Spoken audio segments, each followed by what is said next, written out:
The River That Remembers. English Story Level 6. The first time Mira stepped onto the banks of the Orlion River, she felt a strange tingling run across her skin, as though the water itself were studying her. The river shimmered in shades of silver and pale blue, shifting like a living mirror. Legends claimed it remembered every event it had ever witnessed, holding centuries of memories within its flowing depths. Mira had returned to her birthplace seeking answers about her family's disappearance 16 years earlier. The village looked smaller than she remembered, its wooden bridges and moss-covered railings whispering with forgotten stories. Old neighbors greeted her with cautious warmth, their eyes revealing both recognition and unease. They knew why she had come. Ever since the night her family vanished, the Orlion River had been both a source of livelihood and a haunting reminder of mysteries left unsolved. Mira visited the old ferryman, Rayan, who had once been her father's closest friend. His voice was rough like river stones as he told her that strange lights had appeared above the water the night her family was lost, lights that moved like drifting souls. No bodies had ever been found. The river had carried away the evidence, but left behind unanswered questions that had weighed on the village ever since. That evening, Mira walked along the river alone, the moon's reflection stretching like a bridge made of light. A faint hum rose from the water, melodic yet fragmented. As she listened closely, she realized the sound almost resembled voices, whispers tangled in the current. She felt her heart tighten, drawn forward by an instinct she could not explain. Mira reached the old watchtower where her family had last been seen. The structure leaned toward the water like a weary guardian.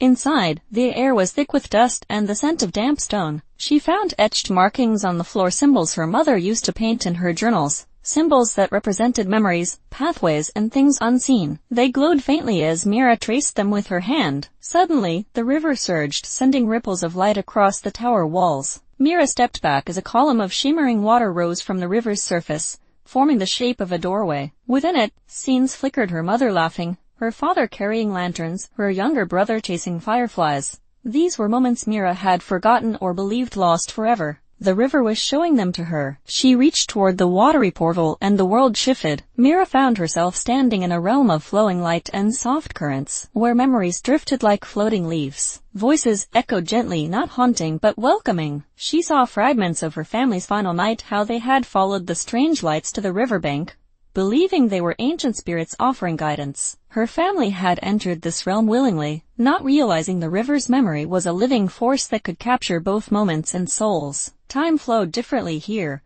What felt like years outside had been only hours within. Mira saw her family walking along the luminous path, unaware of how long they had been gone. She called out to them, her voice resonating through the currents. They turned, their faces lighting up with recognition and joy. Her mother ran to her first, tears sparkling like river light. Her father and brother embraced her with warmth that dissolved years of loneliness in an instant. They had believed Mira was safe in the world above, but they had not realized how much time had passed. The river trembled, sensing a choice. Mira understood that she could bring her family back, but the cost would be steep. The memories the river held would collapse, erasing centuries of history preserved within its currents. The river had offered her this vision so she could decide: save her family or preserve the memory of countless other lives. Her mother placed a hand over Mira's heart and whispered that she must choose the world she belonged to. Mira looked around the glowing realm, then at the river beyond. Memories of her childhood, her friends, and the world she vowed to protect surged through her. Her family, though saddened, understood the weight of what she carried. Mira stepped backward, letting the currents release her. The world of light blurred,